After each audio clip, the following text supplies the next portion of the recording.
नमस्कार। जियो politics UPSC पे एक बार फिर आप सभी का स्वागत है। रिसेंटली भारत और ईरान के बीच में चाबार पोर्ट को लेकर के डील हुई है और अब भारत ईरान के चाबार पोर्ट का अगले 10 सालों तक मैनेजमेंट संभालेगा। ये जो डील है वो हर 10 सालों में रिन्यू होगी और 10 साल के बाद भारत ही फिर से ईरान के इस चाबार पोर्ट का मैनेजमेंट संभालेगा। तो भारत के लिहाज से ये जो डील है वो बहुत ही महत्वपूर्ण है और न सिर्फ भारत इससे सेंट्रल एशिया में अपने एक्सेस को बढ़ाएगा बल्कि सेंट्रल एशिया के रीजन में जो चीन का बीआरआई प्रोजेक्ट है उसको भी काउंटर करने की कोशिश करेगा। तो हम समझते हैं इस वीडियो में कि जो भारत और ईरान के बीच में ये जो पोर्ट की डील साइन हुई है उससे भारत किस तरीके से चीन के बीआरआई प्रोजेक्ट को काउंटर करने की कोशिश करेगा और किस तरीके से इस पूरे प्रोजेक्ट में जो सेंट्रल एशिया के देश हैं वो भारत को सपोर्ट कर रहे हैं, उन्हें भारत की क्या आवश्यकता है समझते हैं इस वीडियो में। लेकिन आगे बढ़ने से पहले यदि आपने अभी तक हमारे चैनल को सब्सक्राइब नहीं किया है तो हमारे चैनल को सब्सक्राइब करना न भूलिएगा, साथ ही साथ बेल आइकन को भी प्रेस करना न भूलिएगा। तो 13 मई 2024 को जो भारत के पोर्ट, शिपिंग और वाटरवेज के स्टेट मिनिस्टर हैं सर्बानंद सोनोवाल, उनका दौरा होता है ईरान में और उनकी उपस्थिति में भारत और ईरान के बीच में चाबार पोर्ट को लेकर के एक डील को साइन किया जाता है। इस डील के तहत भारत ईरान के चाबार पोर्ट को आने वाले 10 सालों तक मैनेज करेगा।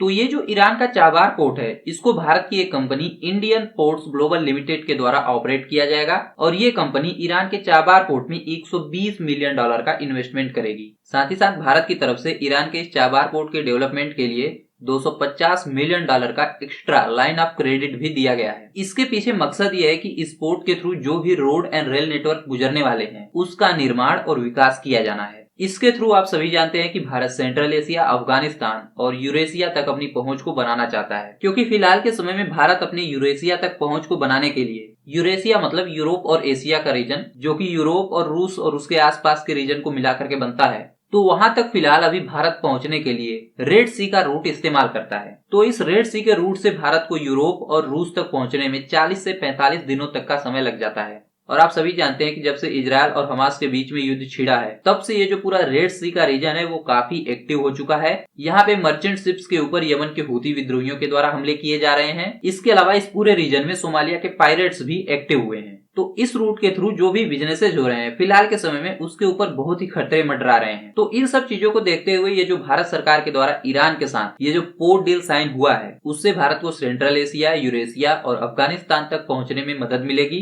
भारत रेड सी के रास्ते के बजाय और तेजी से यूरेशिया तक पहुंच सकता है और ये जो पूरा रास्ता है वो सिक्योर भी है। इससे न सिर्फ इस रीजन का इकोनॉमिक डेवलपमेंट होगा बल्कि भारत का जो इकोनॉमिक डेवलपमेंट है वो भी होगा। इससे सेंट्रल एशिया और भारत के बीच में एक इकोनॉमिक बॉन्ड बनेगा। साथ ही साथ इस रीजन के देशों के साथ भारत का जो संबंध है वो भी काफी मजबूत होगा, जिससे इस पूरे रीजन में भारत अपने इन्फ्लुएंस को बढ़ा पाने में कामयाब होगा। क्योंकि इस पूरे सेंट्रल एशिया के रीजन में फिलहाल के समय में केवल एक ही देश का इन्फ्लुएंस है, वो है चीन। और चीन की जो बीआरआई परियोजना है, बेल्ट एंड रोड इनिशिएटिव, उसके तहत चीन इस पूरे रीजन में अपना इन्फ्लुएंस बनाया हुआ है। तो चीन के सीपेक प्रोजेक्ट यानी चाइना पाकिस्तान इकोनॉमिक कॉरिडोर और उसका जो बीआरआई प्रोजेक्ट है उसको टक्कर देने के लिए जो भारत की तरफ से international north south transport corridor को लॉन्च किया गया है, जो भारत को ईरान के थ्रू अफगानिस्तान, सेंट्रल एशिया और रूस के साथ जोड़ता है। इससे भारत किस तरीके से अफगानिस्तान, सेंट्रल एशिया और रूस के रीजन में चीन के इन्फ्लुएंस को बैलेंस करने की कोशिश कर सकता है उसको समझते हैं।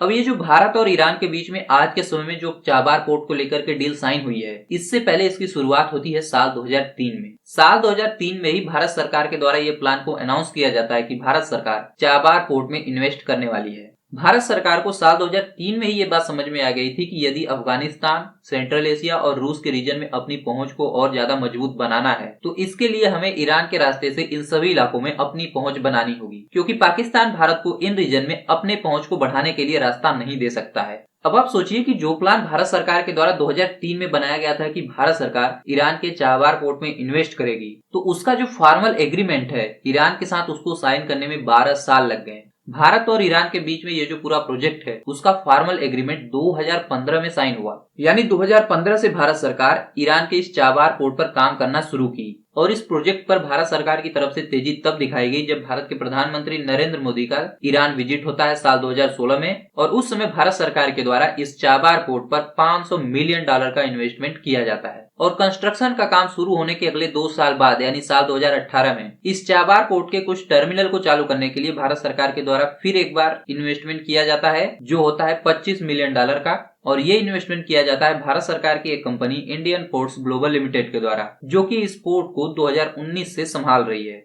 क्योंकि 2019 से ये पूरा पोर्ट फंक्शनल हो गया था। तो साल 2019 में जैसे ही चाबार पोर्ट के कुछ टर्मिनल स्टार्ट हुए, तैसे ही भारत ने international north south transport corridor के ऊपर काम करना शुरू कर दिया। ये जो international north south transport corridor है वह भारत और रूस के बीच में 7,200 किलोमीटर लंबा कॉरिडोर है, जो भारत के पोर्ट्स को, जो कि अरेबियन सी में है, उनको ईरान के पोर्ट से जोड़ता है और वहां से रेल और रोड लिंक के जरिए रूस, अफगानिस्तान और सेंट्रल एशिया तक पहुंचता है। और इंटरेस्टिंग बात यह है कि ये जो पूरा कॉरिडोर है, इसकी जो आधारशिला है वो साल 2000 में भारत, रूस और ईरान के द्वारा ही रखी गई थी। और बाद में इस INSTC कॉरिडोर के एग्रीमेंट को 13 देशों के द्वारा अपनी देश की संसद में रेटिफाइड भी करवाया गया है। जिन देशों ने अपने देश की संसद में इस international north south transport corridor के एग्रीमेंट को अपने संसद में रेटिफाइड करवाया है, वो देश हैं रूस, ईरान, इंडिया, तुर्की, अजरबैजान, बेलारूस, बुल्गारिया, आर्मेनिया, इसके अलावा सेंट्रल एशियन रिपब्लिक के सभी देश, यूक्रेन, ओमान। तो इन सभी देशों ने इस कॉरिडोर के एग्रीमेंट को अपने देश की संसद में रेटिफाइड भी करवाया हुआ है। ये जो पूरा कॉरिडोर है, इससे इन देशों को तो फायदा होगा ही, लेकिन सबसे ज्यादा फायदा इसमें भारत को होने वाला है, क्योंकि इससे भारत को रूस तक अपनी पहुंच को बनाने के लिए रेड सी या सुएज कैनाल से नहीं गुजरना होगा, क्योंकि उस रास्ते से भारत को रूस तक पहुंचने में 45 से लेकर के 60 दिन तक का समय लग जाता है। लेकिन ये जो INSTC कॉरिडोर है, इसके तहत भारत कोई भी सामान अपने पोर्ट से रूस तक केवल 25 से लेकर 30 दिनों में ही भेज सकता है। साथ ही साथ इसमें जो फ्रेट कॉस्ट आना है वो 30% तक सस्ता होगा। यानी जो रूट अभी भारत इस्तेमाल कर रहा है रूस तक पहुंचने के लिए, जिसमें 45 से 60 दिन का समय लग रहा है, तो वो इस कॉरिडोर के जरिए 20 से 25 दिन में पहुंचेगा और उसमें भी जो फ्रेट कॉस्ट है उसमें 30% तक की कमी आएगी। तो इस रूट के जरिए माल को सस्ते में और कम समय में डिलीवर किया जा सकता है। लेकिन इस कॉरिडोर को शुरू करने में बहुत सारी समस्याएं भी आई हैं और अभी भी कुछ समस्याएं बनी हुई हैं। साल 2016 में जब भारत और ईरान के बीच में इस पोर्ट को लेकर के डील साइन हुआ था, तो उस समय इस पोर्ट को international north south transport corridor से भी जोड़ने के लिए भारत और ईरान के बीच में बहुत सारे डील साइन हुए थे। जैसे साल 2016 में भारत और ईरान के बीच में एक चाबार और जहदान रेल लिंक का प्रोजेक्ट शुरू हुआ था, जो कि 628 किलोमीटर का था, जिसको भारत और ईरान मिल करके बनाने वाले थे। लेकिन साल 2018 में अमेरिका के तत्कालीन प्रेसिडेंट डोनाल्ड ट्रंप के द्वारा जो JCPO एक एग्रीमेंट हुआ करता था ईरान के साथ, joint comprehensive plan of action, उसको विड्रॉ कर लिया जाता है। इसके अलावा ईरान के ऊपर बहुत भारी सैंक्शंस लगा दिए जाते हैं। और आपने देखा होगा भारत ने इसकी वजह से ईरान से जो क्रूड ऑयल है उसका इंपोर्ट भी बंद कर दिया। साथ ही साथ ये जो भारत का चाबार पोर्ट और INSTC को चालू करने के लिए जो रेल लिंक का एक पूरा प्रोजेक्ट था, वो भी अधर में अटक गया, उस पर भी काम रुक गए थे। लेकिन भारत ने अमेरिका के साथ अपने डिप्लोमेसी का उपयोग करते हुए इस चाबार पोर्ट को अमेरिका के सैंक्शन से दूर रखा और अमेरिका की तरफ से भारत के चाबार पोर्ट को डेवलपमेंट के लिए वेवर्स भी दिए गए। यानी अमेरिका की तरफ से ये बात स्पष्ट की गई कि भारत चाबार पोर्ट में इन्वेस्ट कर सकता है, चाबार पोर्ट का डेवलपमेंट कर सकता है, उस पर अमेरिका की तरफ से कोई सैंक्शंस नहीं लगने वाले हैं। लेकिन साल 2018 के बाद से भारत और ईरान के बीच में इस चाबार पोर्ट को डेवलपमेंट को लेकर के बहुत सारी समस्याएं आई हैं, जहां भारत की तरफ से इस पोर्ट के डेवलपमेंट के लिए फंड को एलोकेट करने में डिले हुआ। इसके अलावा बहुत सारे रीजनल डिस्प्यूट्स और ब्यूरोक्रेटिक हर्डल्स के कारण ये पूरा पोर्ट का कंस्ट्रक्शन और ये जो चाबार जहदान रेल लिंक लाइन बिछानी थी उसमें भी देरी हुई है। भारत और ईरान के बीच में जो रेल लाइन बिछाने को लेकर के एक कॉन्ट्रैक्ट साइन हुआ था, जिसमें ईरान के चाबार पोर्ट से लेकर के जहदान तक एक रेलवे लाइन बिछानी थी, उसका अभी तक केवल 65 से लेकर 70% काम ही कंप्लीट हो पाया है। यानी अभी भी इस पूरे रेल लिंक पर काम बाकी है और बिना इस रेल लिंक को शुरू हुए भारत का ये जो INSTC ट्रांसपोर्ट कॉरिडोर है ये शुरू नहीं होने वाला है। हालांकि अभी इस पर काम तेजी से चलना शुरू हुआ है और हो सकता है कि जल्द ही ये पूरा प्रोजेक्ट भी शुरू हो जाए और international north south transport corridor आपको इसी साल शुरू होता हुआ सा दिख सकता है। अब हम बात करते हैं कि इस पूरे प्रोजेक्ट का, इस पूरे डेवलपमेंट का भारत के लिए इकोनॉमिकली कितना महत्व है। आप सभी जानते हैं कि भारत इस समय दुनिया का फास्टेस्ट डेवलपिंग कंट्री है और आने वाले 2 से 3 सालों के अंदर ही आप देखेंगे कि भारत $5 ट्रिलियन की इकोनॉमी वाला अर्थव्यवस्था बनेगा। और आप ये भी जानते होंगे कि भारत सरकार के द्वारा एक टारगेट तय किया गया है कि साल 2030 तक भारत अपने गुड्स और सर्विसेज के एक्सपोर्ट को बढ़ाएगा